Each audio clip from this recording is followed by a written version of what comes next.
Come on, tough guy.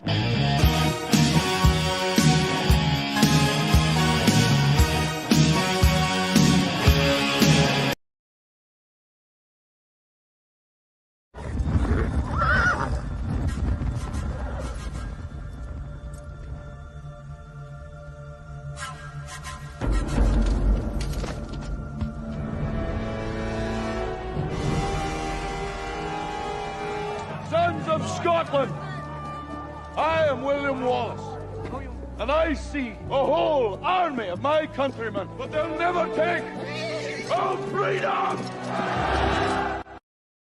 It's Flat Earth Friday. How are you doing this evening, y'all? And you, brother, how are you doing? I'm excited. I'm glad to be here, and thank you everyone for tuning in tonight. Yeah, so I think this is going to be a whole bunch of fun content. We're going to be doing some fun things with models. We're going to be calculating the true size of the sun. And there's this whole Shadowgate thing. So I don't know if everybody's heard, but Brian's Logic has been talking about how the shadows are too short. And we're going to be showing the reason why. And it has to do with just how close and local the sun is. And we've got some incredible proofs for y'all tonight. We've got amazing footage that should really blow you away. I mean, there's some pretty special footage that's going to be coming out tonight. What else does everybody have in store for them, brother? I mean, Operation Northwoods is well into swing. Dead Presidents Edition. We're not going to get too far into that. You're going to want to make sure that you're subscribed and you tune in over on the Rumble channel. It's in the description box below under the Limitless Rumble channel. We're going to be covering what's going on. Planes are just dropping out. I'm worried right now that a plane might drop out of the sky, but at least the good thing is that we'd be taken out of here for now, and we wouldn't have to continue to fight and do what we got to do. But I'm really excited tonight. So everybody, again, Jason and I, before we even met, both specifically went and told Jeranism and David Weiss that the AE map and model was broken. It didn't work, right? And that he had to work to find something better. And Jaron went on to continue to mock, ridicule, and excommunicate us from the entire movement. And they made sure that nobody had anything to do with us. They wouldn't even say our names for many years. Lo and behold, we started to realize when they wouldn't change their position that they were actually LARPing glurfers. They were doing everything they could to protect the globe Earth lie. Here we are 8 years later. Jaron has completely done everything that we predicted that he would do. He's now the guy out here fighting for the globe. So when we're going to get into some of the clips from his recent podcast, you can still see, instead of him pretending that it's an AE map and model and saying that we were the retards that couldn't figure anything out, now he's saying it's only possible that you live on a globe. He's completely flipped upside down, as the thumbnail showed. And I think it's absolutely hilarious. Yeah, so we actually get to say, bye-bye, Jaron, bye-bye, because he's done the full flip, right? He's gone full globe. There, when he came back from Antarctica right away, he had all this vague talk, and now he's just gone hardcore, and he's shilling for SpaceX and all this other stuff, and there's all these fights going on. Now all of a sudden it's David Weiss and Marty Leeds are a shill. Like all the characters that we've been calling out, how they just fake fight with each other, that it's all controlled narratives within a certain group of people that's just Freemasons and Jesuits, secret society people. Mm-hmm. And they've got money behind them. They've got the government behind them. They've got the CIA. They've got all types of characters, NASA. Like these are the agencies. It's been, Jaron was the guy that was the flat earther that went against Red's rhetoric, right? And Red's rhetoric is the guy that puts out the footage for SpaceX when they do their things. Now all of a sudden Jaron wants to go around and film these things, and he's supposedly the flat earther that said he filmed the ISS, right? So every single step of the way, he was the cover of Behind the Curve. He's supposedly, the two things that the globe need is curvature and proof of rotation. And the only things that they have to cite as proof of that is Jaron and Bob Nodell. And so we knew what was going to take place. As soon as we heard about the final experiment, this Duffy, it's a false dichotomy. Absolutely. You're always leaving out the third model that's always been around. Jaron even had us on his show to show our model, right? So the fact that they just keep denying that the model that we have exists, it's because it's the one that's accurate and it's the one that they're fighting against. So he's out now. So this is it was predicted, but here it is, and then there's going to be this mockumentary coming up at some point, right? Yeah, mockumentary number 2. Now you'll hear these hypnotists, these LARPing Satanists do anything to protect the globe Earth lie, as well as you've got dirty deep inside the rabbit hole going to high schools, teaching minors nothing but mis, dis, and malinformation. And you better believe there's agenda behind that. And they're going to make sure that any talk of the Earth not being a sphere is soon going to be completely banned from all curriculum, right? And giving away his flat Earth tracker, which him and Mark Sargent used to round up people and track them. Jaron himself said he had to delete himself from the app because it gave away his actual address. What is David Weiss doing teaching kids? And you'll hear them use NLP hypnotistic language like water lies flat. And I'm getting sick and tired of hearing these clowns, these glurfing shills, LARPing as flat earthers. The two of them have always been working together to protect the globe lie.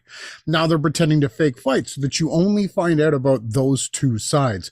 They'll use words like water lies flat. Listen, water at rest is level, right? There's no lying flat.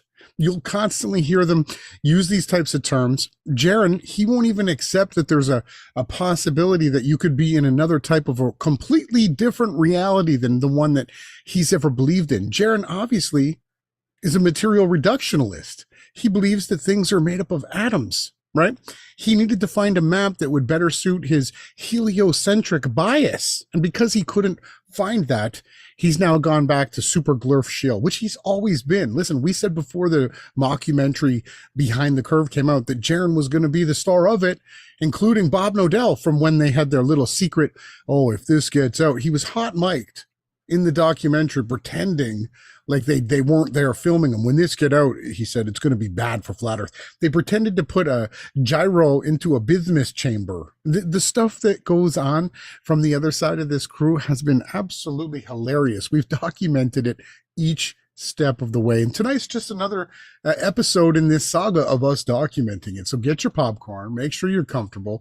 We've got some amazing new music. We've got some remixes. We got some covers. We got some bangers. And we're just happy to be here tonight. So thank you all for tuning in. Yeah, we've got some models. We've got some formulas. And so these are things that we've been learning, some of these things pretty recently.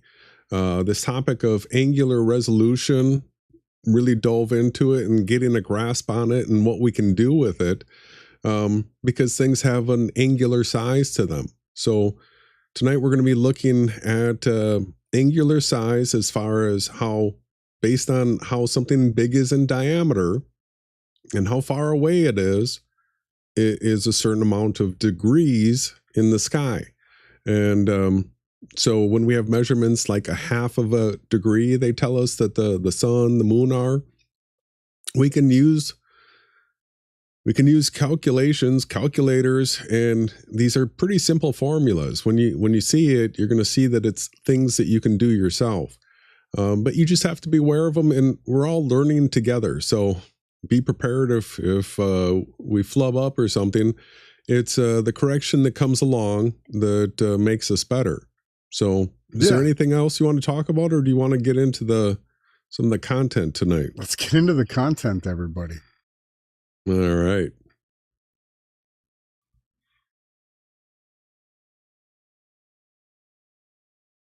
So I think we're going to start off with the two short shadows. How many people that are following what's been taking place are aware of this gate, right? This short shadow gate specifically. So the short shadow gate, if you haven't heard about it, the biggest proponent of it, and I think what everybody's sharing, is Brian's logic. And so you can see that he's made a number of videos recently where it looks like it begins 3 weeks ago was his first video regarding Mt Rossman shadow. So this is a mountain that's right there by Union Glacier that we're going to be checking out. This is important. So he's got a thumbnail here from Will Doofus's drone footage, and we're going to be looking at this video a bunch, everybody. So just to bring you up So to maybe speed. that's These are longer videos. We're not going to go through these in depth. Go ahead and check out what he is saying regarding short shadows and all that, because I scratched my head about this as well. So we have Will Doofus's footage where he pans around and the shadows do look short to me. And they are, because it is actually pointing to right where the sun is. And once you get it, you're going to understand that you're in a virtual reality. So I don't know how much of this we have. So what I really want to preface this, I want everybody to understand there's a reason why they've waited so long to actually do this. And there's a very important reason as to why they've set out all these crazy mis, dis, and malinformation agents. All of them. They're all working together, because after you start to understand just how local things are and the way that the shadows work, it absolutely obliterates the fact that you live on a spinning space ball flying through infinite outer space. This is about to destroy and shatter everything that Glurford Jeranism ever dreamed of. This is going to destroy his entire operation. Yeah, so this is one of those things that is, shadows are measurable and they triangulate the sun, right? So there's hard, fast rules here. And the thing that I do like about Brian's logic here is, so he's actually graphing things out with scales. I mean, this is the kind of stuff that we are into. And so what he's showing is that this Mt Rossman, it's by Union Glacier Camp. When you set this angle over here, this angle right here, let's go ahead and get some of these tools working. That angle comes from this. So when you go to Union Glacier at the dates that they were there, when you are facing south, the sun's lowest position was like 13.5 degrees. And we made the prediction videos that showed that whole path, and how when you're facing due south, that is the angle. So he goes through here, and I think he's got a couple different elevation angles that he tries. So here he's at basically 13.5 degrees. And so with the sun here, you look at this and it should be casting a shadow, right? Based off of these types of diagrams that are to scale and accurate, but there's something being missed in all this that we want you to all point, to come into tonight. And that is that when you take a look at this at a really local scale, let's go to Duffy's video here. I want to get people familiar with this footage. And so when he takes off here in the beginning, you can't see, this is the camp over here. You can't see it when it's down on the ground. Take it down here. Due to the angular resolution, and what we've called, and what everybody should know by now, is the vanishing point on a flat plane. Yeah, so you take this down here. The beginning of the video, it doesn't start. It starts up a little bit, but you'll see this at the end of the video. So we're facing south. Mostly south right here as he takes off. Although Where's Wally's gauges are all incorrect. Everything about this is just crazy. It's because they're trying to distract you from what we're going to show you tonight. Yeah, so get your orientation. We're going straight up, and here's the Union Glacier Camp over here, and this right here is Mt Rossman, and we'll be pointing this out on Google Earth here. But as we're going up, look at what we have for shadows. So Mt Rossman is casting a shadow back this way. All this mountain right here is casting a shadow a little bit farther this way. So we're going up. Remember, the distance to the horizon increases as you go in elevation. But let's get up to where he starts to rotate. He gets up to his elevation, and now you can see all these other mountains back here, and you can see which direction each one of these shadows is pointing. He's going to get his rotation going. Yeah, we don't need the piano music. No. And so let's... Oops, that's not what I want. I want to be able to skip through this. It's not really going viral for Will either, huh? Oh, let's see. He's got 7.9 thousand views from 2 weeks ago. No, that's pretty weak. So we've got this shadow here. Now we're turning around and we get sort of a boring view to the east, except it's very, very flat. Very flat.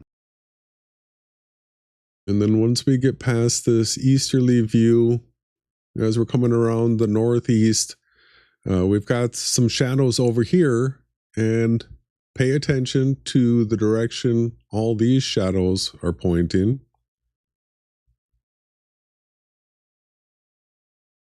And now more north, we've got bigger mountains. We're seeing which direction these shadows are pointing.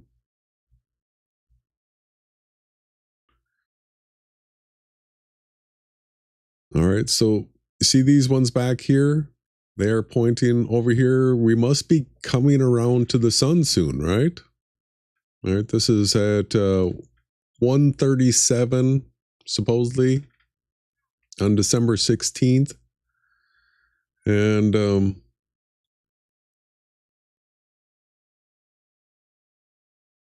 getting closer. Pay attention to these shadows before they disappear, everybody. When we get around over here, you're going to see some amazing stuff. See the length of this shadow right here? You see where it's pointing?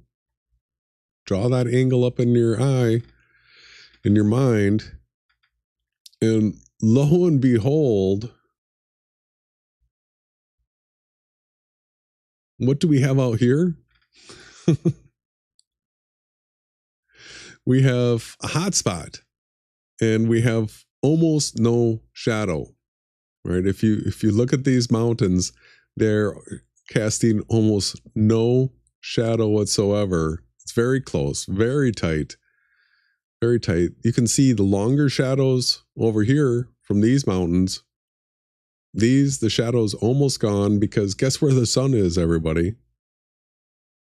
It's like right up here. It has to be just behind these mountains, casting its light down for the shadow to be that short right there. So we're going to be going through so many biblical stereographic virtual reality proofs tonight. We're going to be pointing to, so Jaren's using Andrew Marsh, the model that we've been using for like 7 years now.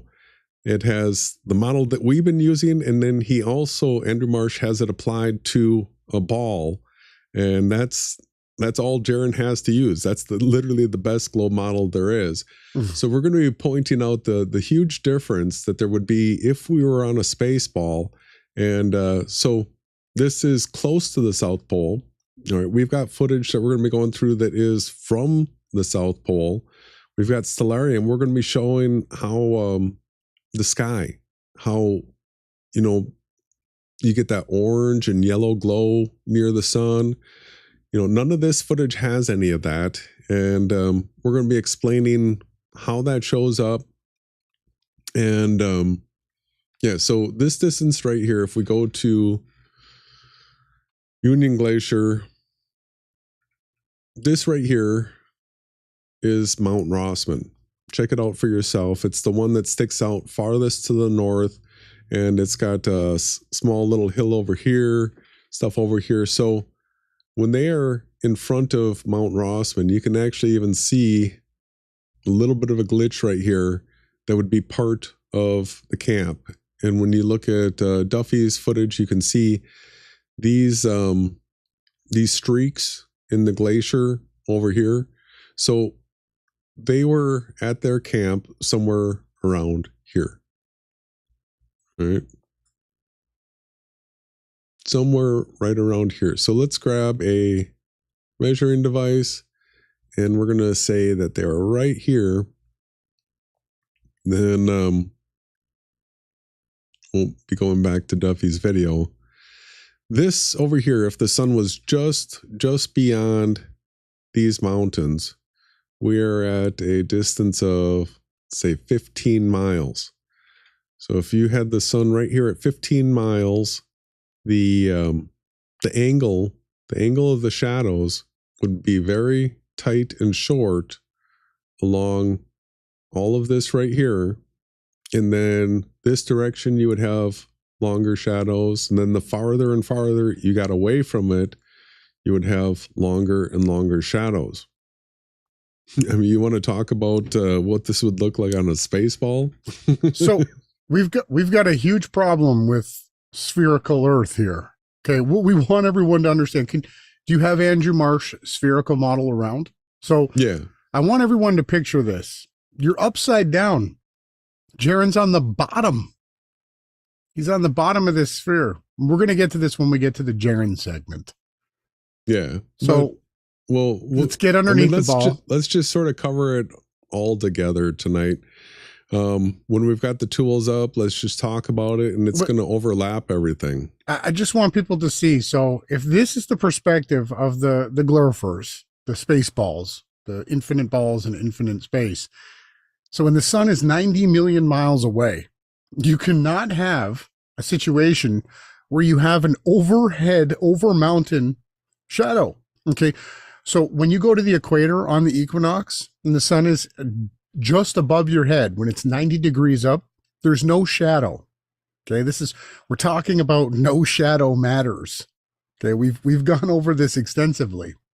So what we want you to understand is if the Earth is tilted 23.5 degrees on its tilt, on its axis, spinning, that's why Antarctica supposedly stays in all day daylight during the 6 months that the sun is in the winter for the North.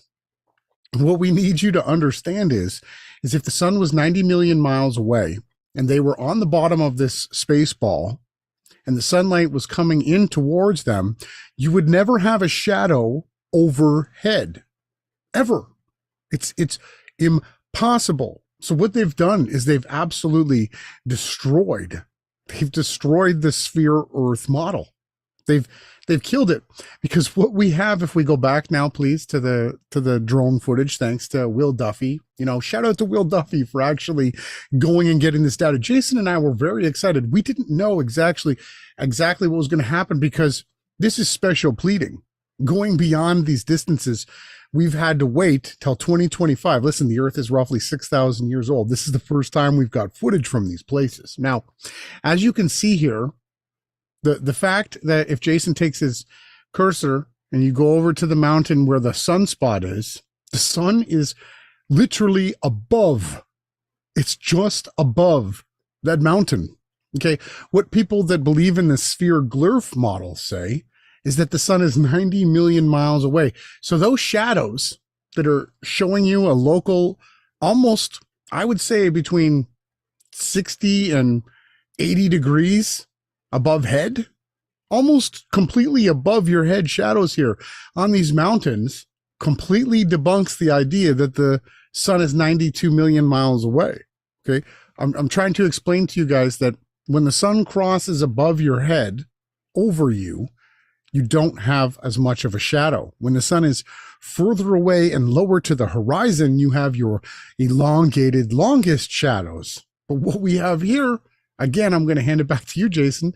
There's almost no shadow, proving that the sun is literally just above those mountains. But we have so much more evidence here, because almost no shadow here, and then a little bit more shadow, then a little bit more shadow. And then let's go around. Let's go back to this other side of Mt Rossman that we see in the beginning. And I guess we go up an elevator. So longer shadow, longer shadow. So what you'll see is that all these things that are farther and farther away from the sun right here are having longer shadows Right? Everything is literally pointing to the sun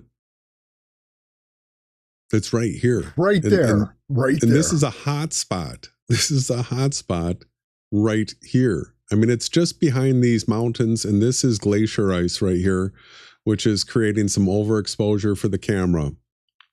But these shadows right here are pointing right up to the sun right there. And so Locally.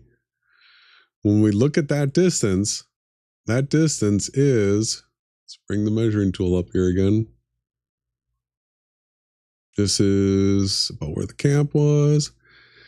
And over here, it's like 15 miles. 15 miles. That's it, everybody. It's impossible for the sun to be further away than that because we use the shadows to actually measure distances and lengths to things. You can actually calculate what time of the day it is depending on where you are and how long the shadow is. All right, so we've got a really cool video that was sent to us by Zworst, and let's go ahead and check this out. So what we have here is Skydive, OBX. So Skydive Antarctica, Union Glacier. Look at their subscribers. Come on. Yes, 666, right? Yeah, I'm going to give them a sub just to help them out here. Yeah, switch that. Oh, it stayed. It stayed 666. It didn't even change. No, then I'm unsubbing. They got it stuck there. That's not fair. That's evil. Because these people know, everybody, these skydivers know when you, let's just take a look at this. So set the scenario. Union Glacier is a skydiving camp. I mean, when you get to see what you're going to see as far as how local the sun is down here. So this was somebody's trip, and they shared this footage near the end of their video. And let's go ahead and check this out. And no, the Earth isn't concave. That has to do with the when you have your camera leveled, if you point it below level, it concaves, and above level, it convexes with different types of wide angle camera lenses. Yeah, what this does is it allows you have the different options. You can, if you just leave your camera sitting straight ahead, the sun's going to go around like this, or you can follow it. So this camera footage follows it, so you can see everywhere. This shadow is pointing to the sun over here.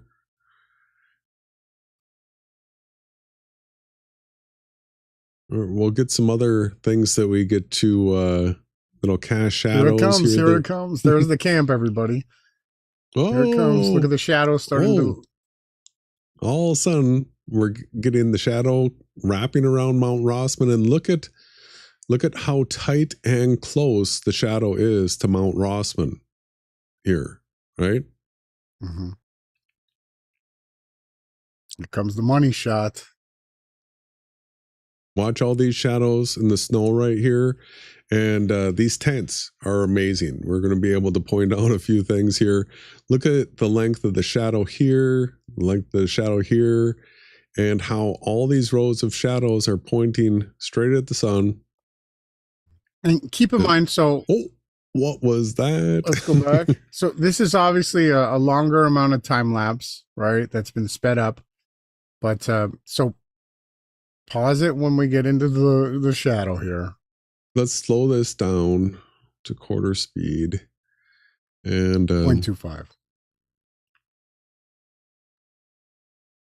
So you can see all the different shadows, and it almost happens like an eclipse that takes place. Mt Rossman is acting like the moon here in front of the sun. So here it goes. Here comes boom. So what I want to point out here is this is the reason why they nestled the camp close as they could to Mt Rossman, was so that they could have what appeared to be almost like a type of a night effect. Okay. And this is the reason why Doofus had to move the camp away so that flat earthers wouldn't be able to say the sun actually went behind that mountain and it actually set, even though the fake flat earthers are so insane. What do we call them? Flirtards. They're still saying that it's fake, even though there's multiple different video footages of it. Even the one we're looking at right now, debunks the fact that the sun doesn't set, right? It shows it that's south. We're looking due south. But it's okay. Jason's going to take over, and we really want to pay attention is to the locality and the angles of the shadows. And right here, you can almost see, Jason, I'll hand it back to you. You can see how some of the tents are completely in shade, and some of them are still in sunlight here. Well, I want to point out that there's actually even 2 levels of shadow, because we are already inside right now. You see this edge over here? See this?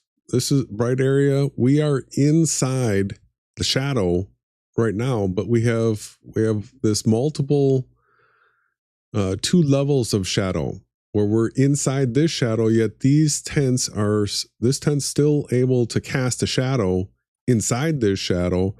But you can see that in this darker section that the shadow is less and less and less in this row. But then when you get to this row right here, this row has no shadows, right? And then the row in front of it has no shadows. And over here, we have the longest shadows, and it's still strong, but we are inside the shadow. So let's bring this back again.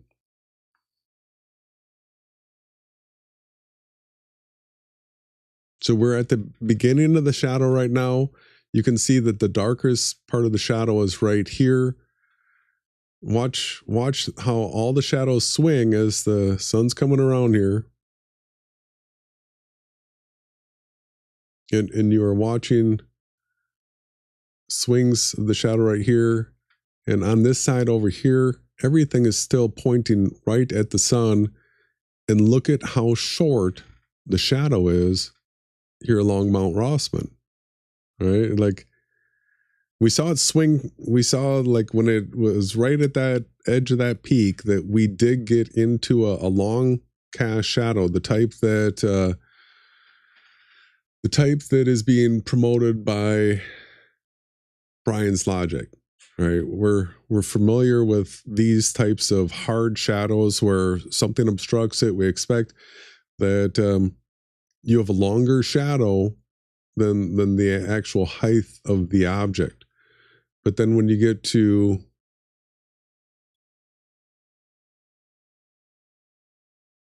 this stuff, like these. Oh.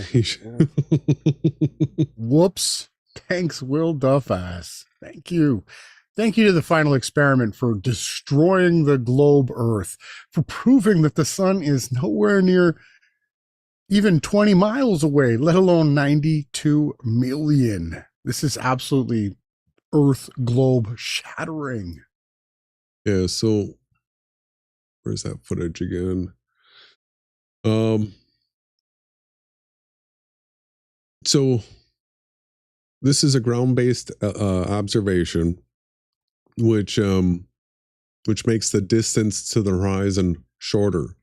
Right? This is not the same as the skydivers. Where's the skydivers?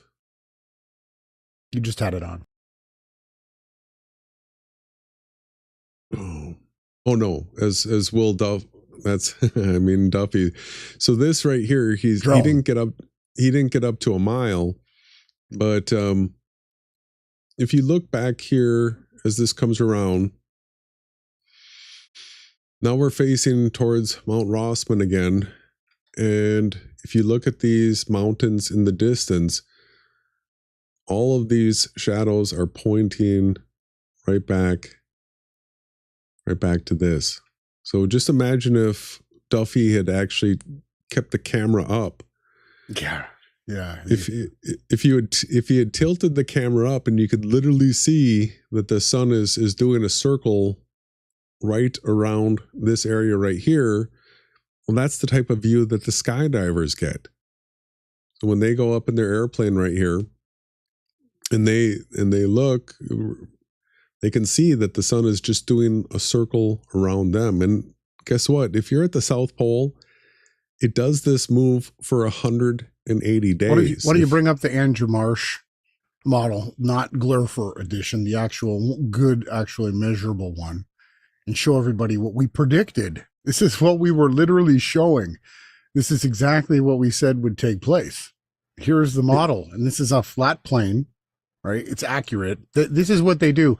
Jeranism, the Jerry, Jesuit trained, drug dealer Jaron.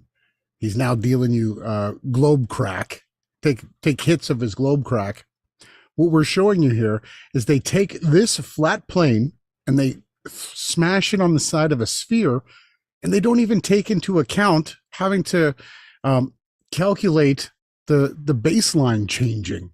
So if you go every degree north or south of the equator, you have to minus that off of your tangent angle to the luminary that is the sun. They don't even do that. They slap this on the side of a sphere.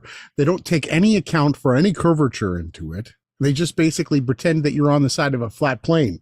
And Jaron will say now, because you're on such a huge Earth. He's literally taking Neil deGrasse Tyson's, you can't see the curve. That is, his famous line.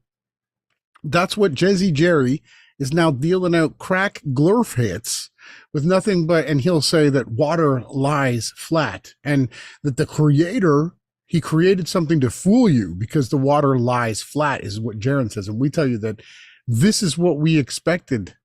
This is what we had said. Now, you're obviously too far south. You're not at the correct distance because the sun is staying parallel to the horizon here.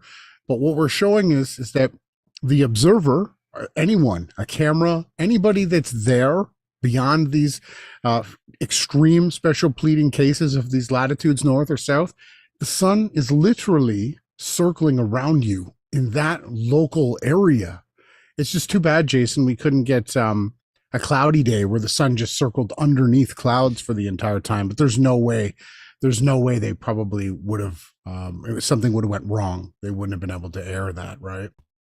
Yeah, so I just want to make a couple points here. If you're at the North Pole or the South Pole, for 180 days, the sun goes around like this, right? Like we saw in Duffy's footage, right? And all the footages that we see of that area, the sun goes around that area. You can see these are the shadow angles. This is the Andrew Marsh that you can actually import your own 3D model into, and you can actually drill in here and see how the shadows would be cast.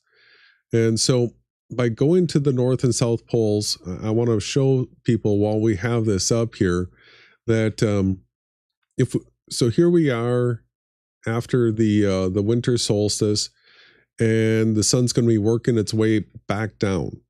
So I want to show everybody something about the shadows as the sun gets lower and lower. Right, to see how as the sun gets lower and lower, we're getting longer and longer shadows. And so as you get down here lower and lower and lower,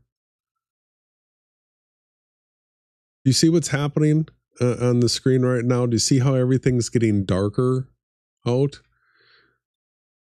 Watch as it keeps getting lower. From this point, I'm just going to let it play and I'll be ready to stop it, because at a certain point here, or the 13th, 14th, it's lighter.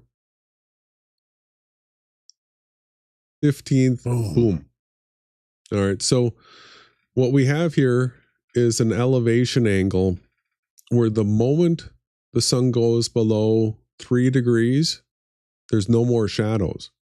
But it's not done going around in circles. You see this? It's still going around in circles. And let's slow it down now.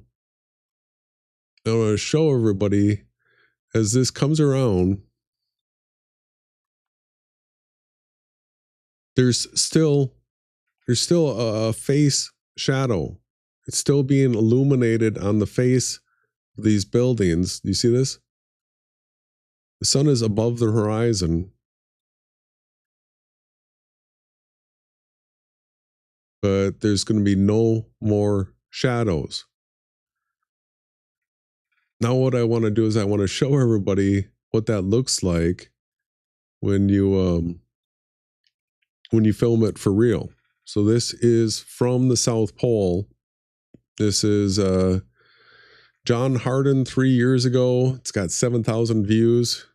Seems like it's been sort of left out of the debate. So he's got footage that has some clouds, but he's got a couple clear days. Now this camera doesn't rotate around. So in this footage, we just have one straightforward view.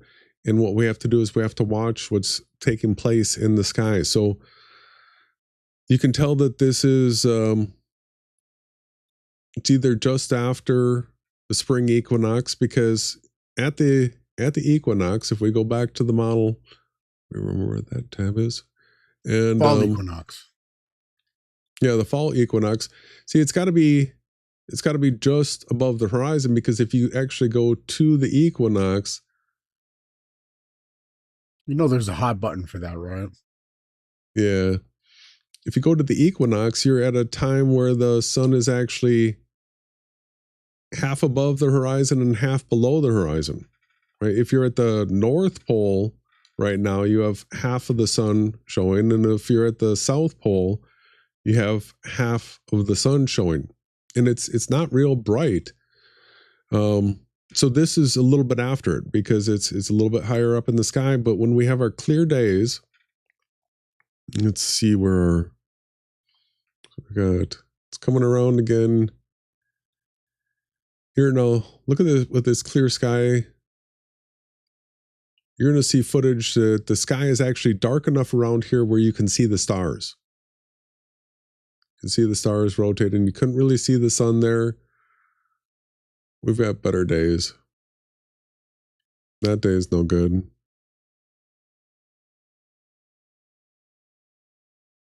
All right, so you get some glimpses of the sun, but what is it that we have around it? Just this glow right here, and there's absolutely no. Here's this, yeah. You see that? Oh, yeah. This is. So you've got the stars out. You've got the sun right at the horizon. And what is it that you would be expecting if you were on a globe?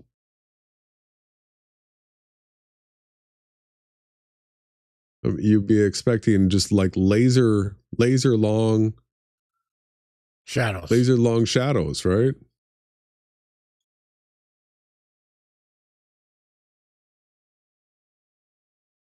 Absolutely.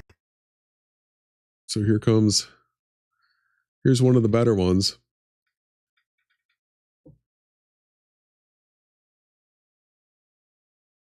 And absolutely no shadows. No shadows. So in the globe model, you've got the sun. It's supposed to be like just blazing light. If you're at the poles, you don't have any shadows. Right? At the equinox, I mean, you got to remember that this model has to be tilted 23.5 degrees. Oh, what?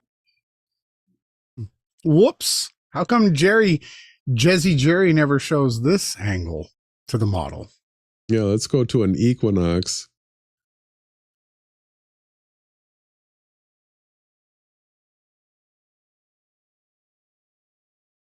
You see the problem? It's a huge problem.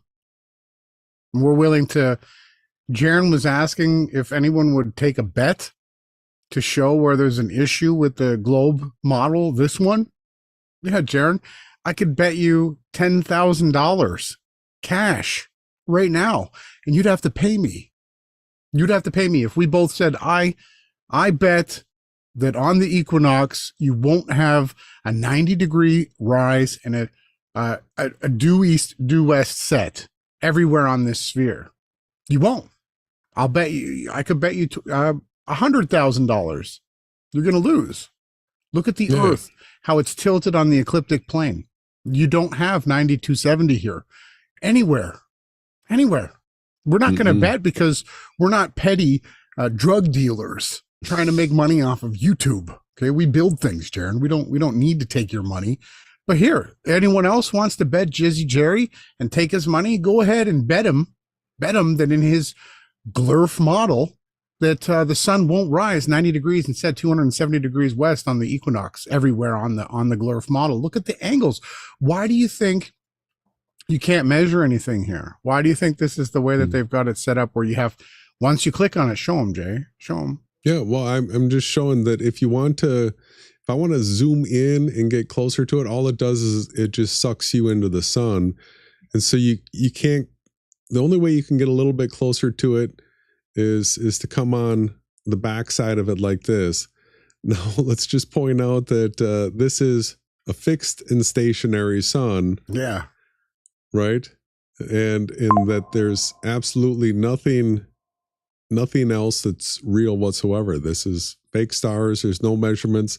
Nothing's moving, and it's not to scale. I mean, get out of here, everybody. We were explaining that if you made Mercury the size of 1 centimeter, right, then your TV screen would actually have to be 26 miles, right? If Mercury was 1 pixel. That's the J-Tron screen we'd put in Vegas.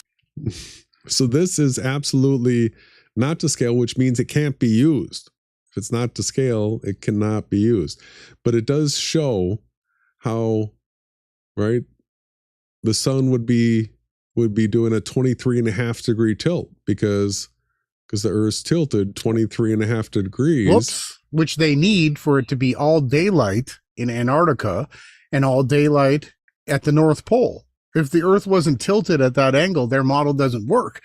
But we show you that on the equinox, the sun rises due east 90 degrees and sets 270 west everywhere on the sphere, right? Their model is broke. Sorry, Jerry. So what Andrew Marsh shows here on a fixed and stationary plane, when it's applied to this, the only way to get in here and try to get a closer view is you have to click on, let's go ahead and watch what happens. It's tilted. Watch what happens. Oh, what? They had to stand it straight up perpendicular as if there's no tilt. And why is that, Jason? That is because there's no tilt and we're not on a spinning space ball. So you see this view right here. If you want to, all of a sudden, tilt. There's the tilt. But it doesn't work. Then him and McToon and Dave McKeegan and Fight the Flat Earth, all of you, Will Duffy, none of you can explain this because it does not work. It's broken, right? Problem in Glurfland, Glurftardia. Sirens are going off. What are you guys going to do? You're going to chill in line. It's about time for us to take a song break, Jay. We're 1 hour in. Yep. What do you say? Not really. Yeah, because let's go ahead and keep going on this topic, and then we got 2 songs. You're right. Yeah, let's take a break. This is a good one, everyone. We'll see you after the break.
Or am I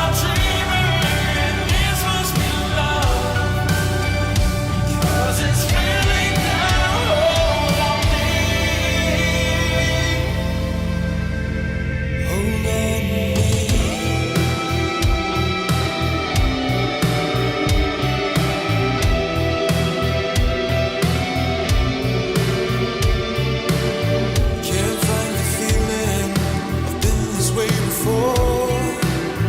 But with you I found the key to open any door. I can feel my love for you grow stronger day by day. And I can't wait to see you again, so I can hold you in my arms. This is love that I'm feeling. This is the love that I've been searching for. Is this love, or am I dreaming? This must be love, 'cause it's really got a hold on me. Hold on.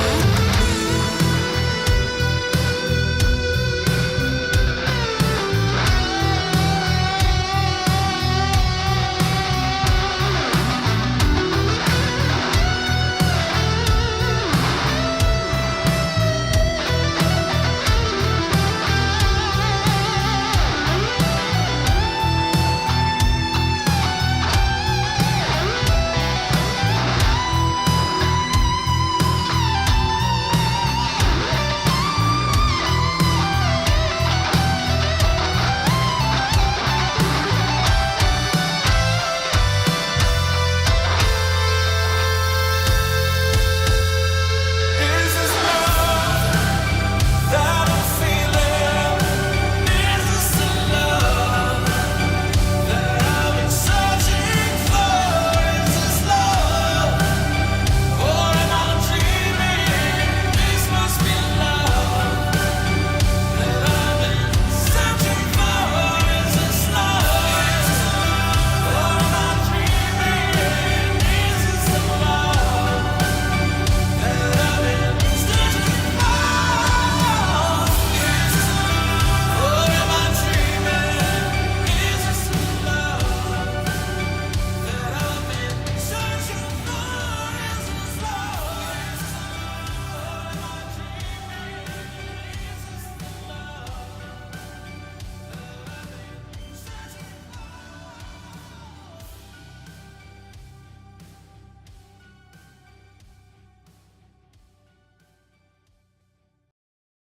That was great. That was a way back playback. That was Whitesnake back from 1987, if you can believe it. Unbelievable. What a great tune.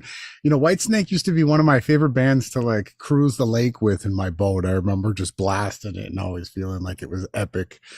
So back into this, everybody. Thanks for tuning in. We've gone through the first half. This is the second half of your actual real Flat Earth Friday. Stay away from all the glurftardia and all the nonsense then you're going to get from drug dealers like Jesse Jaron. We're actually going to show you the truth. And now we're about to absolutely blow your world view away. I mean, I've already seen what's going to take place here. Everybody, you better get ready to have your entire reality. You'll hear Jesse Jerry. He's telling people, he's saying, Flurftardias, he's saying, put away your cameras, stop filming. He's like, we know that the earth is a glurf.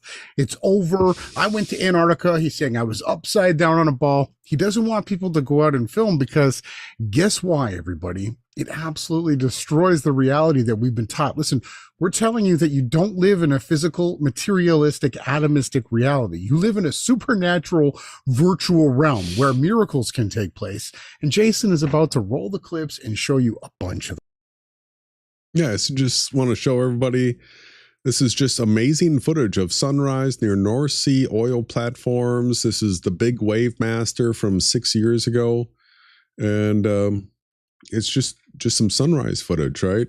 So we are going to be showing just how close the sun is. I mean, of course, one of the things that we've always talked about is clouds behind the sun, right? That's a big one. I think that's number one for virtual reality proof. It's all over the place. In fact, you'll even see it in your mainstream movies and stuff like that. They will throw it in. They know about it. Yeah. And so the video begins with this. And so this is maybe like a sea captain that gets the opportunity to film these sunrises and sunsets going to oil platforms. Yep. And so we've got the clouds behind the sun here, but we've got a lot more than just that. So get your get your orientation here. Here's the oil platform. Here's these boats out here. There's going to be cuts. So these are not all the same day or whatever. Just collection of footage. And one thing to point out is that the fake single pole pressurized pizza domers like Dustin Nemos, who was absolutely destroyed, couldn't answer. So if the sun was in a dome, or a physical solid dome, you can't have clouds behind the sun. If the sun is 92 million miles away, you can't have clouds in front of, listen, and behind. Okay, the sun isn't so bright that it's just blasting through those clouds. There are literally clouds in front of and behind at the same time, due to the fact that the sun is roughly only 15 miles away from the observer. Those clouds are actually further back from that. All right, so when the sun can be this big, right? This is a powerful zoom camera. I don't know exactly what he was using, how much zoom it has, but you cannot get the sun to be this big unless if you've got some zoom power. And focal length matters. Yep. So now all of a sudden the sun's here's some sun flares. What, right? See the sun flare? Wow, yeah. It's not a sun flare. It's actually off gas from this rig. Oh, no, it's sun's out here. And so the distance that the sun is away from the observer depends on your altitude, right? Roughly, it seems from the ground, from sea level, it's between 3 to 15 miles. All right, so I think what our photographer is trying to do is get himself positioned at a distance where the sun actually goes like through the boat. But I don't think he's far enough away to get that shot right now. But you can see some incredible effects the way you have these light rays coming from the sun here. He's going to show it over here with the pylon legs coming up, and it's pretty cool. Pay attention to it. There's cooler stuff coming, everyone. All right, so here's with the legs, and you can see the way the rays are coming through here, but you're also going to get this incredible effect as it gets closer and closer over to this edge. So anybody that's ever seen the sun coming out of a body of water or setting into a body of water has seen how there's an energetic exchange that takes place when you have clear footage. And there also might be some gases or something coming out of this platform, but check that out. I mean, wow.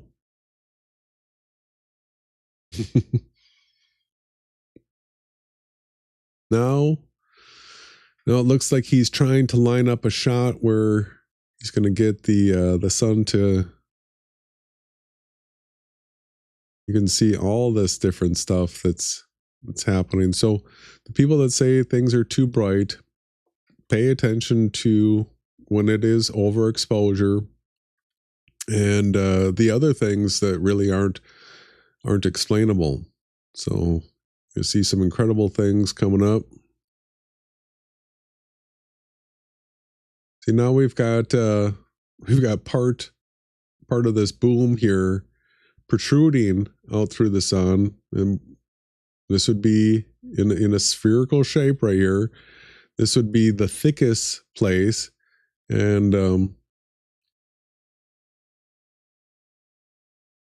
this is not, the sun's not so bright that it's blocking these things out.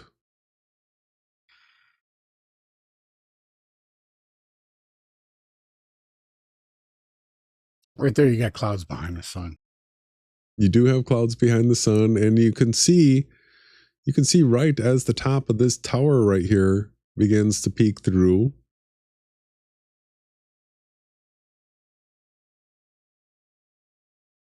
And you can start to see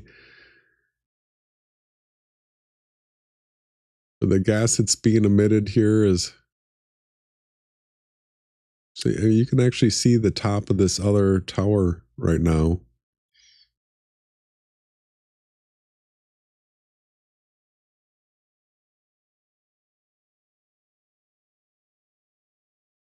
Just wait.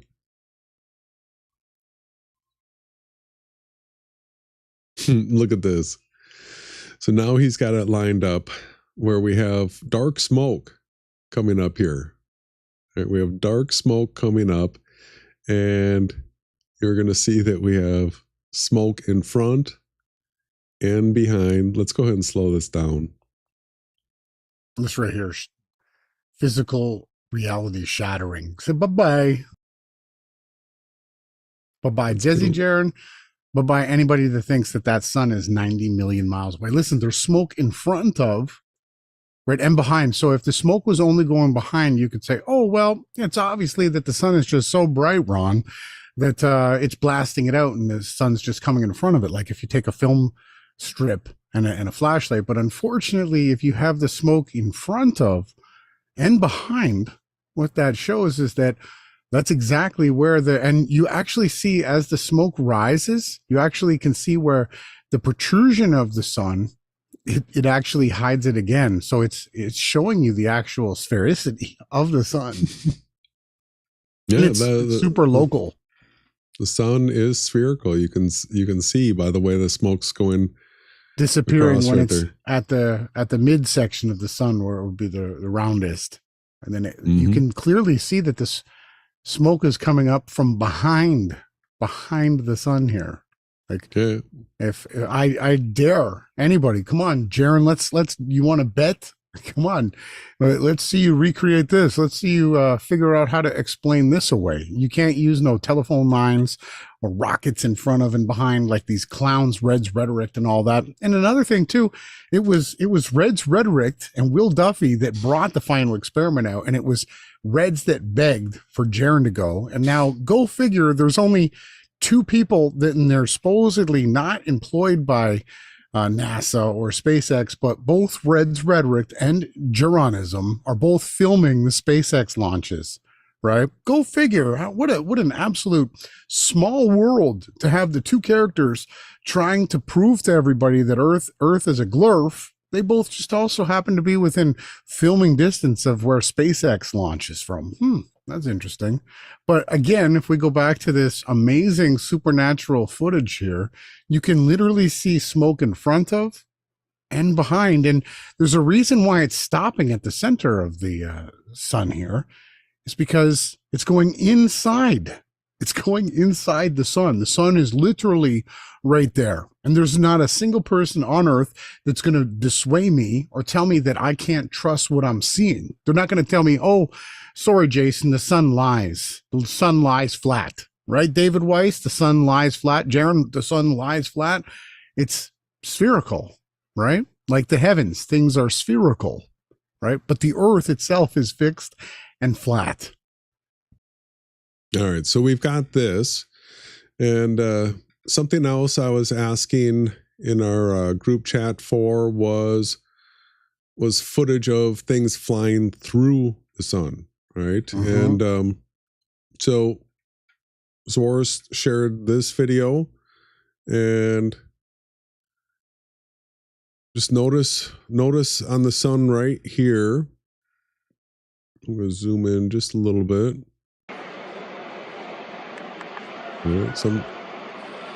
When in the sun.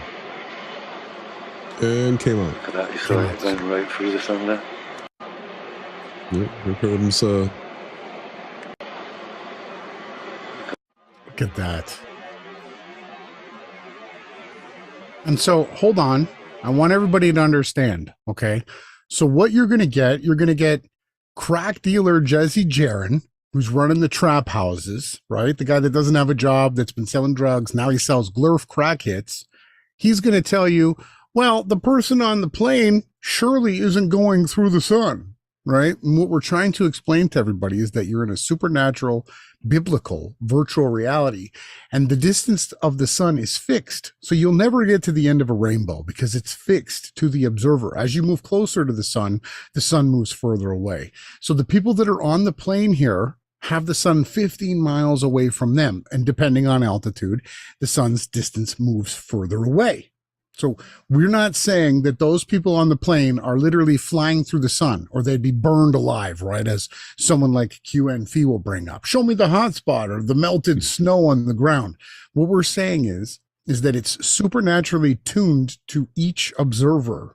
Okay. I really want to make sure, because that's what you're going to get, a dumb response where someone's going to say, well, this is obviously fake, or the people on the plane will be burning up. Right. And I want to make sure people understand is that the position of the sun is fixed individually to each observer. And there's only one sun. There's never been recorded more than one sun. If any glurf crack dealer tries to sell you more lies and disinformation, you tell them to get out of here with that stuff. So here is somebody on a plane, right? So this is Matt Long filming the sunrise from a plane, and the pilot cannot fly the plane towards the sun and fly through it, right? You can't do that. That's not possible. Well, if you had a plane that was fast enough, theoretically speaking, you could definitely have some amazing things take place, but we don't have any footage like that. Yeah, so the pilot cannot turn towards the sun right here and then fly through it. That right there is the physical reality taught by Kabbalah of atoms and things like that. If you have the idea that the sun is something that is a hot gaseous ball, then right there, here, this isn't possible, because the sun is actually coming up through the clouds. The sun would be burning up the clouds, stuff like that. But we have so much evidence that the sun rises from Earth and sets into Earth. So airplanes can be above the sun and moon at during rise and set. Absolutely can be above. All right, this is real footage. And yeah, so like Ronnie was saying, you can't fly towards it. And then, but we can, if you're at the right distance. There was the guy, David Pack, that's up near Dallas, that was filming planes going through the sun all the time.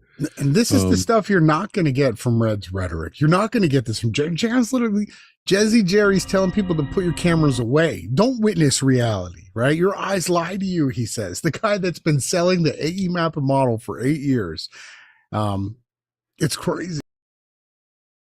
Yeah, so there's lots of this. I've recorded planes flying through the sun. You've just got to have the right distance, right? And a plane pass through that area. So that's what the guy on the boat was doing, where he was getting this footage. Out here. All right, so he was just waiting for the opportunity. He knew that if he's far enough away, that he'll get something. If he was a little bit farther back, the sun's going to be passing like through that boat that's at the horizon, if you've got the shot lined up correctly. So the idea is we can actually prove this. Right. All you would have to do is have the something that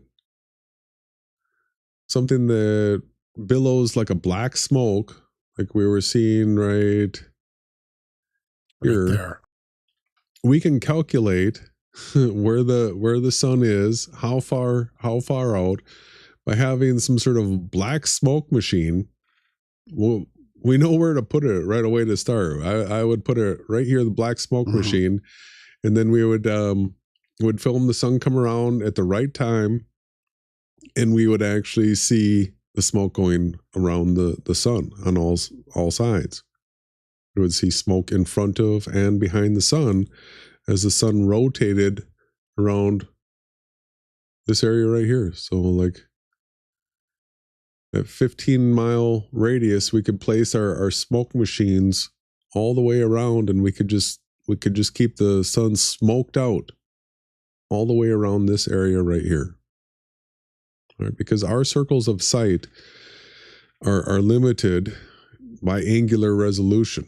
And so there's rules that are applied to that. Do you want to get an idea of how big the sun would be if the sun was 15 miles away from here? Yeah. All right. So to figure that out, we use angular size formula. That's resized a little bit. And it's simple. You just got to learn a new word, radians. But we're gonna be converting it to degrees. So then all of a sudden you should be comfortable again. So angular size formula, where R is the angular size in radians, D is the physical size of the object. We know what that is, right? That's how big something is. And D is the distance from the observer to the object. So we have three factors involved. And if we have two of these things, we can solve for the third. So if we have a distance of 15 miles, let's go ahead and get a calculator up here. If we have a distance of 15 miles, let's go ahead and convert this to feet. So we're going to go 15. Get this out here a little bit further. Make sure you can all see it. Times 5280. So 15 miles is 79,200 feet. And so distance times R, radians. So what we know is that the sun is a half of a degree. And so what we can do is we can go to something like this. And if you want to know what it is in radians, you just put your half a degree here. So 0.5 degrees is this 0.00872,665 radians. Got that? Formula, distance times radians.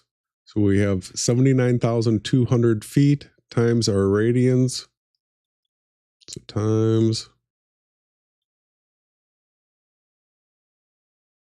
the sun is 691 feet in diameter at 15 miles. So what we could do is by going out here and putting our smoke machines out here, and we say, hey, go a little bit farther, we can actually get the exact distance to the sun instead of us just guessing that it's 15 miles here. And then we'll know the exact size of the sun. And because it's a half of a degree, we know that at 15 miles, it's going to be 691 feet in diameter. Right, which sort of makes me laugh because do you remember this video here, brother? The birds? Yeah. So it was Sean Hufford that tried to mock you on that. And where is Sean? What happened to Sean Hufford? Yeah, so I was trying to figure this out a long time ago, everybody. This is November 8th, 2016. That's before Ronnie and I had even met. And so I had filmed footage where I had golden eagles flying through the sun. Right. And then what I did is I copied its size and then put it across like this. And I said the sun is 26.5 golden eagles, which gave it a all right, it gave it a size of, I think it's like 203 feet it came to.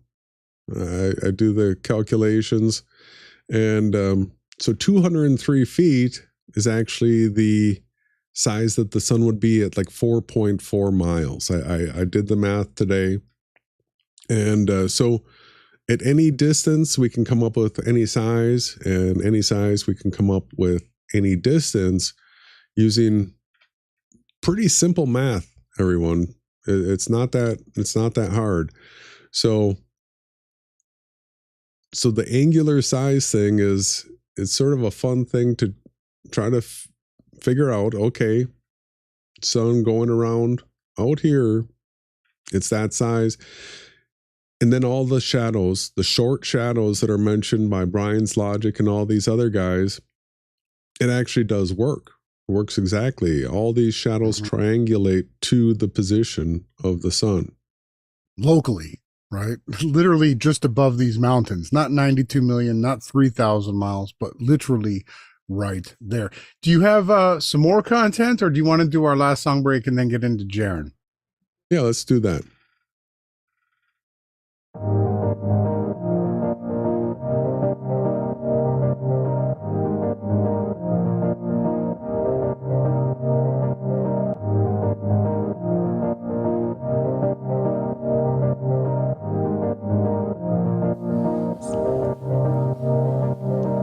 I find it hard to sleep on. I just need you there on your own.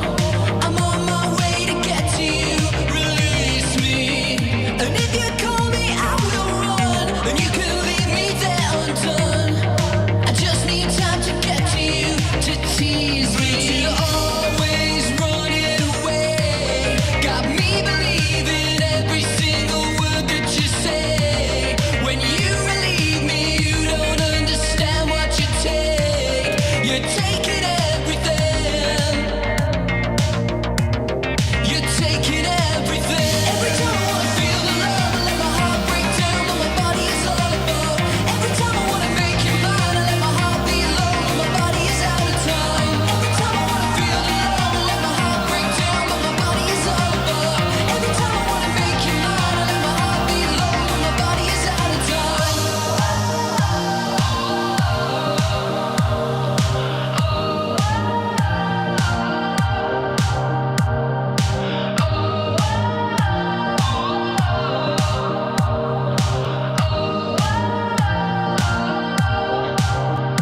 But you're always running away. Got me believing every single word that you say. When you relieve me, you don't understand what you take. You're taking everything.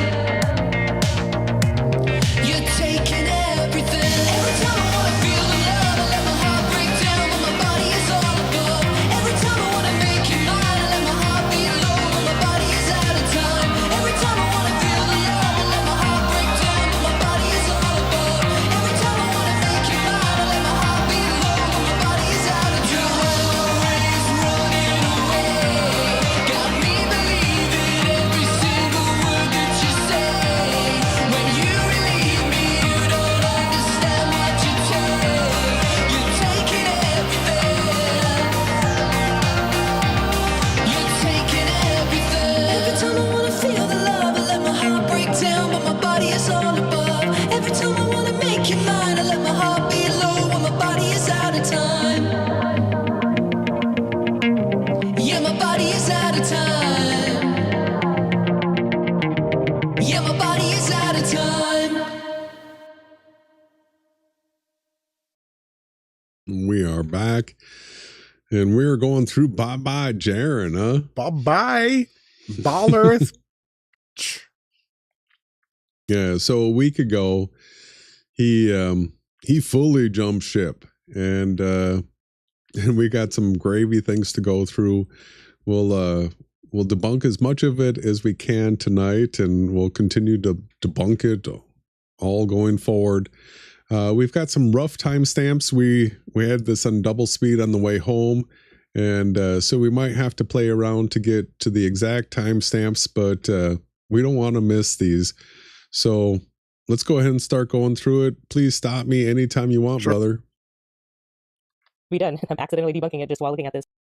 So it starts off at about 44 minutes. 44 minutes is the first stamp.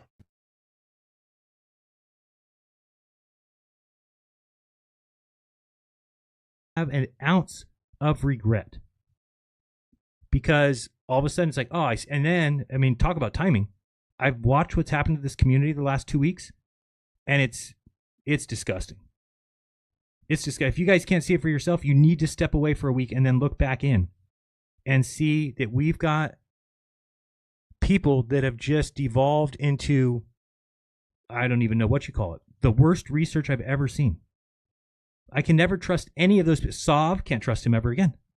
So pause. Plaxoid, I just want to point out that Sav was literally Jaren's co-host on a podcast that he did, right? His boy.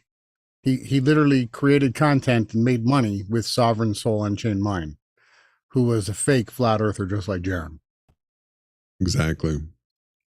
King Nico, Dustin Nemos, these guys who believe in the moon. How come every guy he names is people that we've gone against, Destroyed. but our names won't get mentioned, right? He sometimes calls our Dubé, names out. He these did in guys his who goodbye believe letter. in the, and now we got add Marty Leeds to that. We were calling out Marty Leeds 33 for like 8 years now. I mean, you completely destroy pi in a video on your channel. You just search it, everybody. Go back to the original videos. If you go to oldest video on Jason's channel, you're going to see how pi is it's an irrational error. It's not even a computable number. If you tried to have a computer solve for pi, it'll crash your computer. It's not some brilliant creator fingerprint. It's an error. It literally says error on the calculator. Give me a break. Marty Leeds thinks that he said they could easily fake the sun. It's easy. It's easy to fake the sun. Go look at my footage. This is another thing. We'll get into the footage thing. But I realize now that nobody's looked at my footage because they're afraid to. Do you understand? So You're a flat earther, and you've already made the decision. Jaren's fake. Wits, it's fake. I'm not looking at this final experiment. Those people are afraid to look at the footage. Because of why? Well, because they know what it'll do.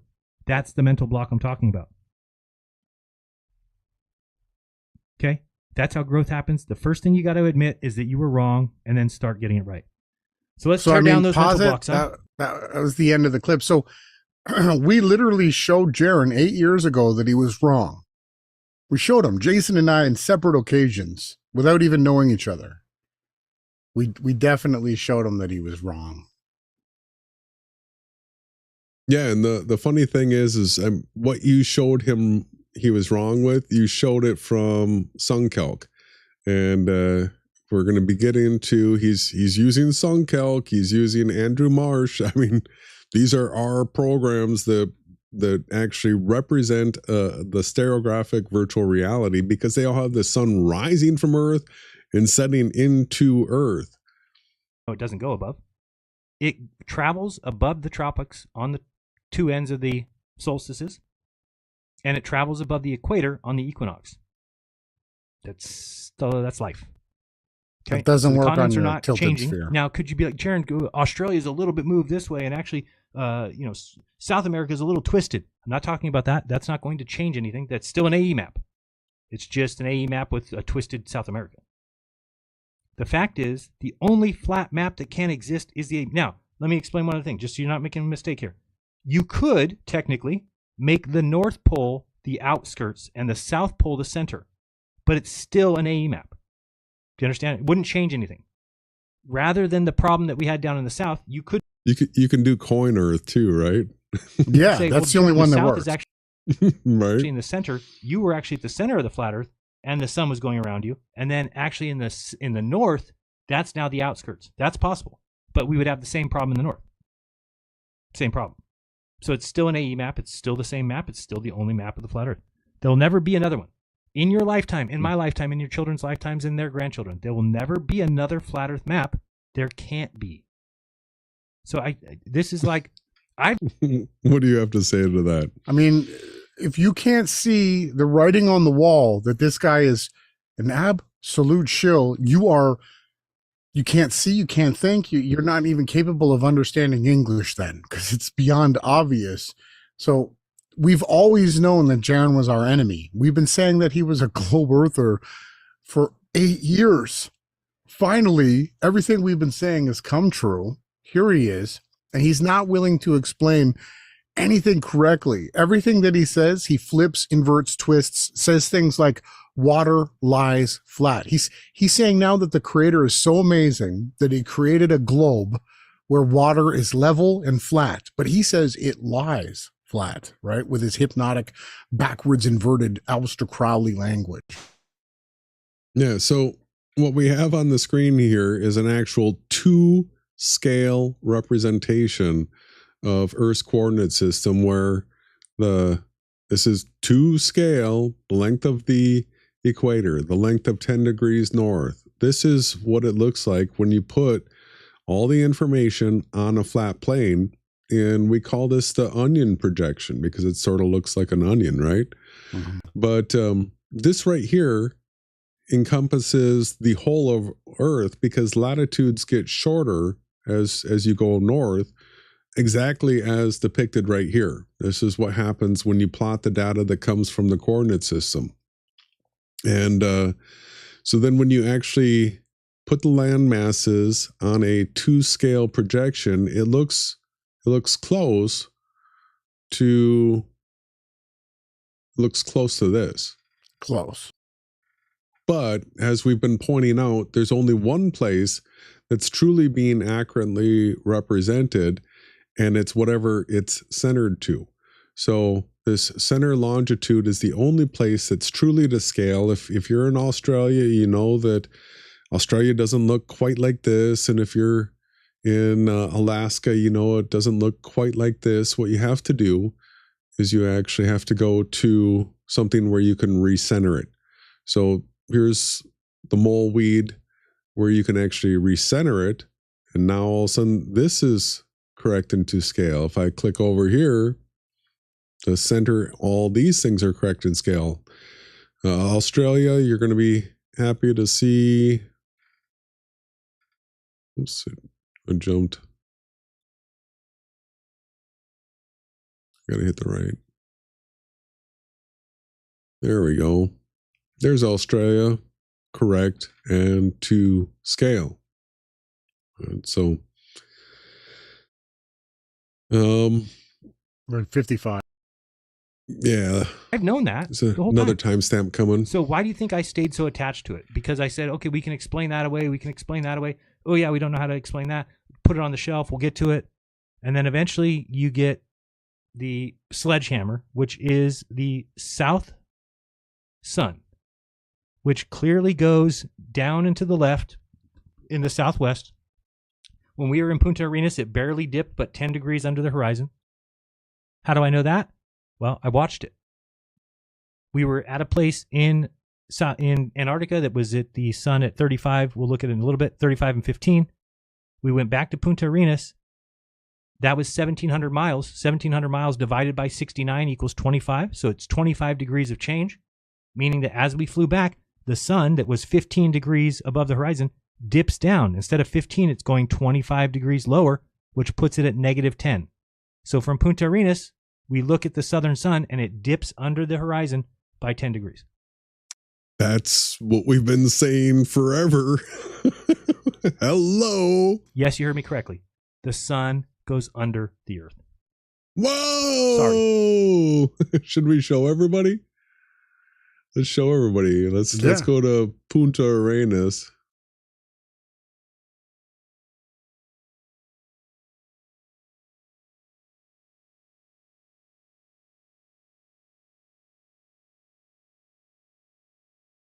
It's in here in the Strait of Magellan, right?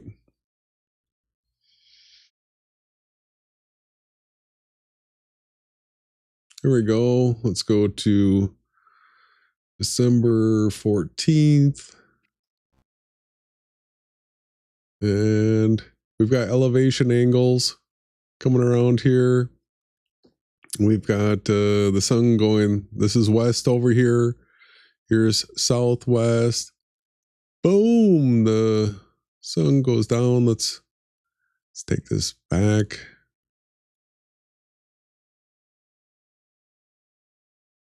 And our negative angle 13.45, technically, Jaron. All right, you didn't calculate it out all that accurately, because here's Punta Arenas and there's the negative angle where it's underneath, and then it comes back up from a flat plane. This is the model that actually shows shadows, the true lengths of shadows, and you can import your own 3D models to it. Can't do that on the GLRF part of it, Jaron, that you keep saying is an accurate GLRF model. By the way, how's that ecliptic tilt working out for you, Jerry? There's no other option. Make a bet. Why do we No other option. know that? No Because the other sun option. otherwise is going backwards in an unexplained magical place. I don't know what you call it. And we got researchers like this. Let me show you another one we got. What is on the screen? What's the end of the stamp? Let's jump up to an hour.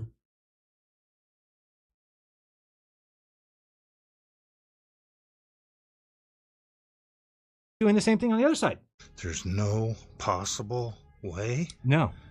I'll show you why. Dan Be an Pratt. optical illusion. You know. It's better if it's an optical illusion. But So hang we are on, let's such- set this up correct. So when I told Jerry, Jezzy Jerry, the crack dealer, who's a wannabe YouTuber, when I told him that the sun, right, sets south of east, what did he do? He took a glass dome and a flashlight, and he said, "No, it doesn't, Ron. This is the way that it works, you fucking retard." That's what he said to me. He literally did what Dan's doing for 7 years and pretended that it worked. And then he said, "Coffee cup caustic. Of course the earth is flat in an AE map. You guys are liars. You guys are wrong."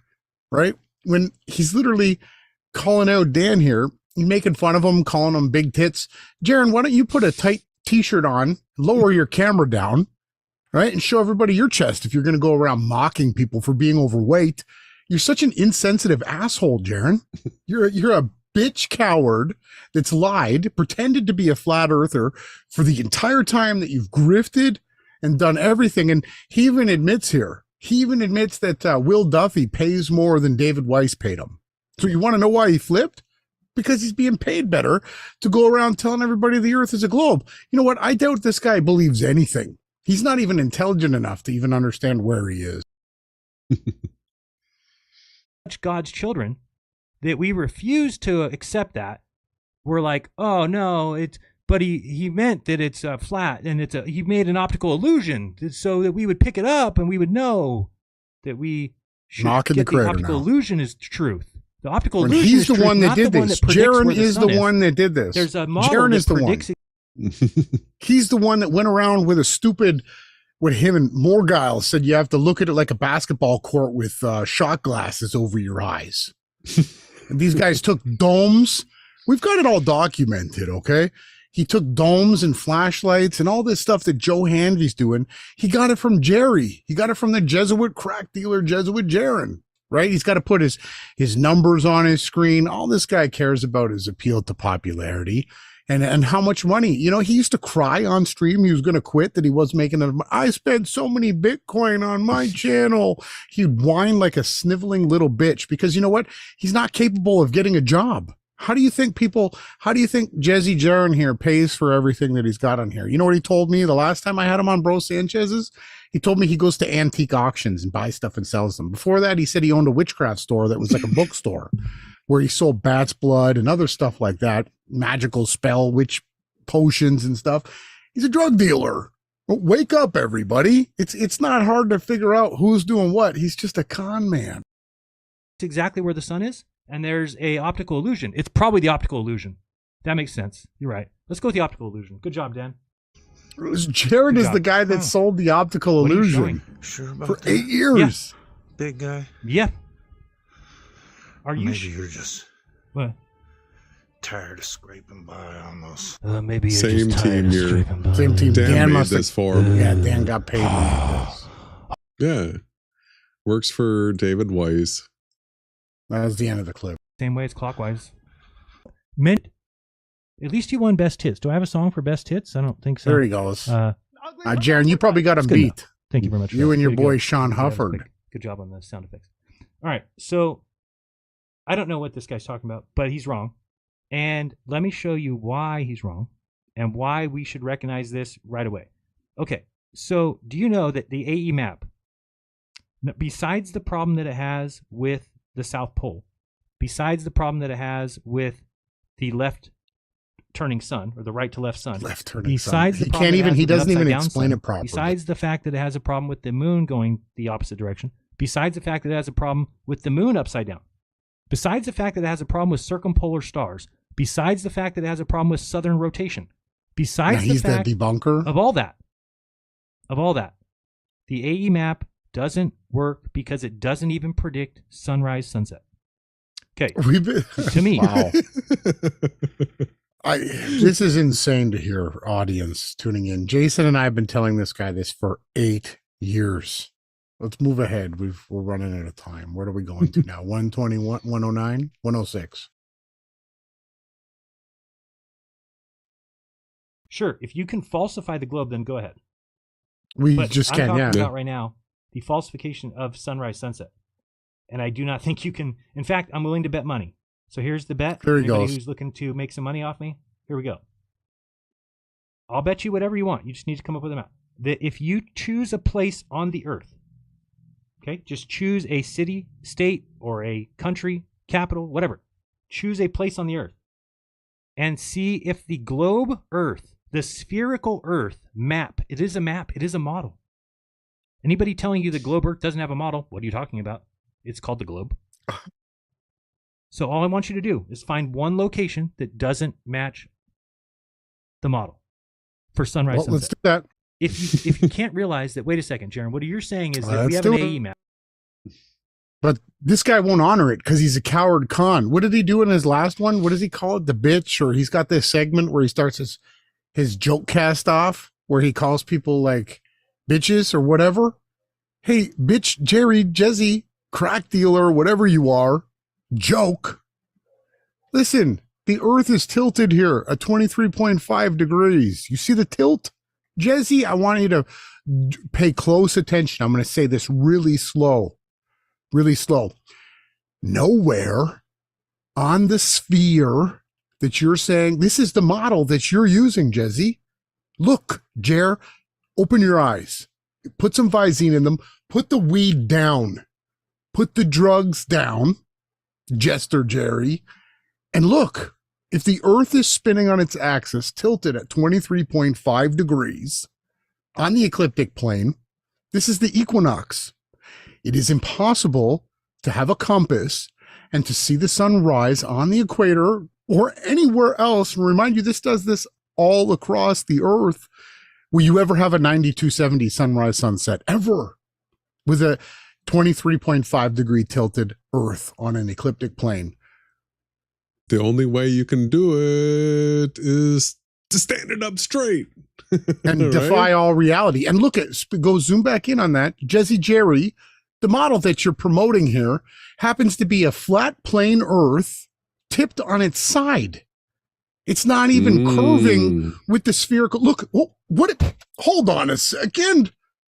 What is that, Jason? Is that a flat plane tipped on its side? You want to see something worse? The sun actually crashes like literally That's into the globe. Into the globe. Has anyone ever seen a Terminator like this? When it gets night out, when it gets dark, is there a black line that comes across your sky like this? Here's another problem that you have, Jerry. Is his name even Jaron? I need to see some ID. He's lying. His name's probably Jerry. And he was so butthurt that he got named Jerry. He's changed it to Jaron. Some awkward ass name, Jaron. He just wanted to get the Ron in his name.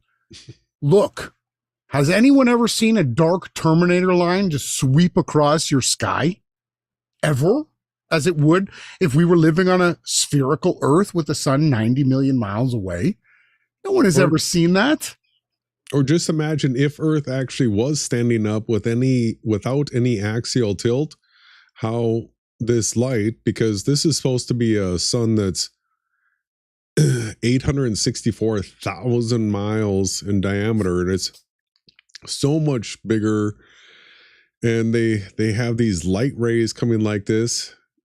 How come we don't have like strong, hard shadows, long shadows at the poles, either the north or the south? So here's a problem that you've got here, Jaron. Besides the due east, due west, rise and set on the ecliptic tilted plane Earth that you are telling people is perfect and that you're willing to bet anybody out here that's listening, bet him $1,000 right now. We don't need to bet. We're not into that. We don't gamble. We're not crack dealers pretending to be YouTubers.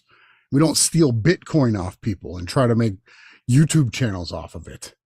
Bet him that on the ecliptic plane of Earth at the tilt, you cannot have a due east, due west, sunrise and sunset on the equinox twice a year. Okay, but when we zoom back in on his model that he says is real, the reason why they have to put a flat plane off of the edge of the sphere is because if you actually go up and down in longitude and latitudes, right? Latitude like the ladder that you can climb up and down on, longitude like the long lines running north and south, you actually have to calculate the tangent off. So if you're pointing your compass or your sextant, you're measuring the degrees to the sun, right? If it's tilted, if you're at your latitude, you would have to minus each degree you go north or south of the equator. And that's not what we do, right? Please explain further. Yeah, so I just want to show everybody here that what we have right here is we have the Andrew Marsh that we use on a flat and stationary plane. We have it at the North Pole. We have it at 80, 70, 60. And you see that when you place these around right here, that the sun, this is all parallel. Those are creating parallel lines there. But that right there is nonsensical. So if we are at the equator here at the prime meridian of a globe, so this is the prime meridian, here's the equator. We come in here, and these people are supposed to be standing perfectly sideways, right? So if Ron and I go to the equator right here, and I say, hey, Ron, go up to 10 degrees north. Here's a theodolite. I want you to measure the sun's elevation angle. All right, so I'm here, I'm at the equator. On the globe, I level up my theodolite, right? So that this right here is my baseline. Now, when Ron goes up here, if we're going to be honest, if we're going to do this correctly, let's say, Ron, when you set up your theodolite, because you're at 10 degrees north, right, your bubble, when you do your tangent line here, you're going to be 10 degrees different than the measurement that I take here at the equator. So whatever measurement that it is that you get right here, I need you to subtract 10 degrees from it, right? So that right here is this dark line. So these lines, this line right here is parallel with this line right here, and it will never intersect ever for eternity. They'll never ever intersect. But he doesn't have the same baseline that I have, right? Because he's on a globe, he's tilted 10 degrees, so he's got to take 10 degrees off. For the person that's up at 20 degrees here, of course, they have to take 20 degrees off. For the person that's up at 30 degrees, they have to take 30 degrees off. And so if you do this in both the north and the south, you will see these things triangulate to, so at 10 degrees north and south, it's going to triangulate the farthest away. This is a 2-scale model, everybody, so we can actually get angles and measurements. And what you have out here is it triangulates to a sun that's 4,145 miles from Earth. And because it's half a degree, and we can do the math, that means that the sun would be 36.17 miles in diameter. Everybody knows, they've heard about the 3,000 mile high sun with the pressurized pizza dome with like the 30 mile diameter sun.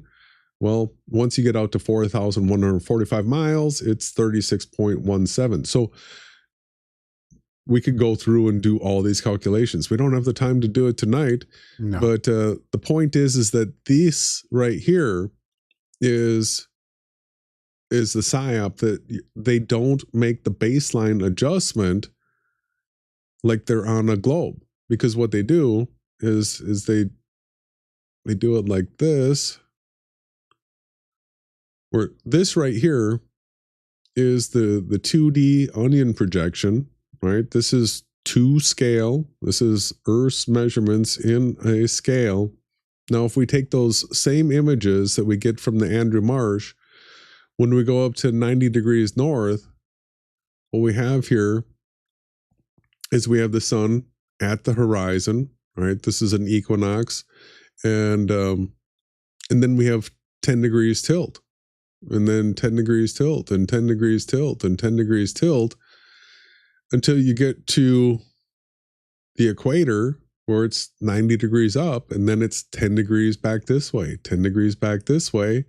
Keep doing that at every latitude until you have that sun, once again, right at the horizon with the circle of sight like that. So this right here is when you keep a constant baseline and you don't add correction. The other way, if they were honest, right, they would have to say your baseline is 10 degrees different than the baseline at the equator, so take 10 degrees off of your measurement. Right? They go a full 180 degrees upside down with never accounting for it. There is nothing to account for that. Let's keep going. Yeah, well, I don't know if we're going to have too much time to keep going. I don't know if you want to just save some of this and then do like a run through recap of basically what we went through tonight with the shadows. We're going to have lots of time to cover Jesse Jerry. we're not, this isn't the end of that. We're going to keep going. But I'd like you to do a recap though. I'd like to go back to the Shadowgate is probably the most important part. Me calling Jesuit Jeron a drug dealing crackhead selling you glurf crack hits, right? Put away your cameras. We're going to get to all the different timestamps. We're going to have a more thorough podcast debunking that. So I really want to get through this one more time so everybody can understand, because this is actually what matters. Everything else is just, we got to point it out to document it. Yeah. So where is the shadow? The short shadow. The short shadow is the big issue here. Let's short shadow not possible. All right. It's about shadow. This is what we've got people saying. Ryan's Logic saying the short shadow is not possible. He's modeled it out. Nothing looks wrong with this, right? This is for a ground-based observer. And so if you want to see a ground-based observer, take a look at this. All right. So let's go ahead and bring this back where here comes the sun. Here's Mt Rossman. Watch the movement of all of these shadows.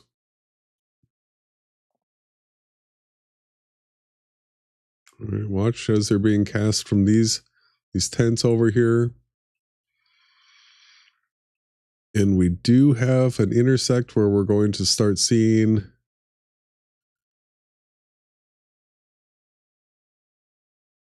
here comes the shadow. Boom.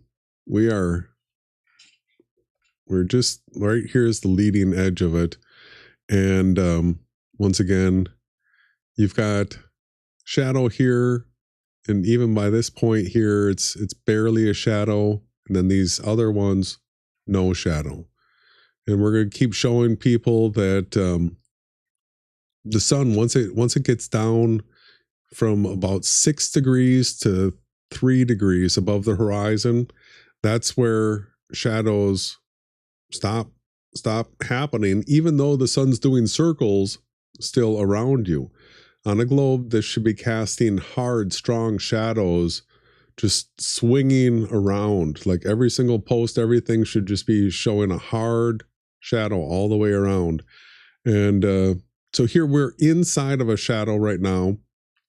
Still, there's a secondary harder shadow that's being cast. And there it goes. All right. So if you had the drone up over this area, you would have seen that shadow swing around here if you did the same type of time lapse. Each one of these shadows pointing to the locality of the sun right there. So let's go back to Duffy's video here. When he gets up to altitude This right here is some of the longest shadows that we're actually seeing in the shot. There'll be some more longer shadows out to the back right here. And then again, what this is demonstrating is a super local sun with it almost right above these mountains, right? If it was 92 million miles away, these would be super elongated shadows. Short shadows matter. This is destroying the idea that the sun is 92 million miles away. And this is why they haven't done this experiment and why they've set up so much disinformation where you have just people saying that it's in a studio. Brian's Logic was just lucky enough to catch this, right? And then we were able to go in and investigate it and show you exactly what's taking place. so all these shadows pointing real hard over here, but you can take a look at the length of it. If this was on a globe, this should be super, super long shadows here. But no, this is pointing up to right over here. And wait for it. Wait for it. It's coming. Shadows getting much, much, much shorter the closer you go out this direction. Impossible on a sphere. So Upside down and tilted. And the other thing is, I mean, look at the placement. If you've got these mountains in the background, there's no shadow at these edges. The sunlight's casting down this way. If the sun was out here at any distance, like this would all be in shadow in here. The reason why this is filled in is because the sun is casting light down like this. It's up. Like Duffy needed to tilt his camera up and actually show the sun's up here, but now he wanted to hide that.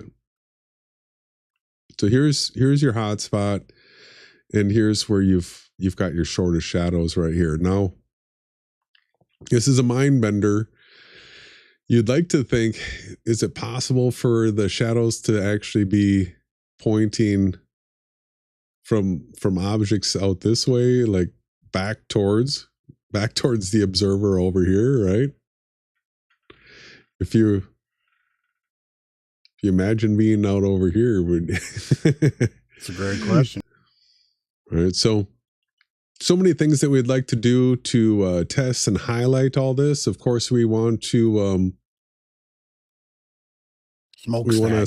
set up smokestacks and be able to have it where we can adjust the distance away. You know, if we had a smokestack truck, they could just drive, and I think we could actually literally like drive the truck around just smoking out the sun and highlight it as it does circles in approximately about a 15 mile radius because they were set up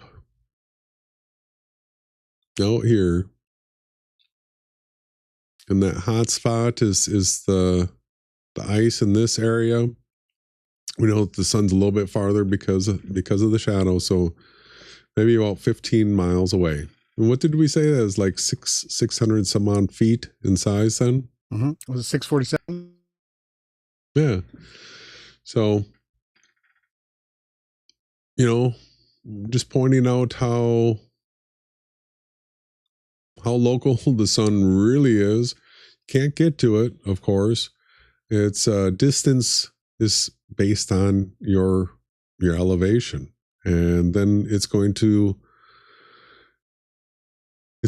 be at these measurements. You'll have an azimuth and an altitude for it at any latitude, any longitude, any day of the year, anywhere on Earth.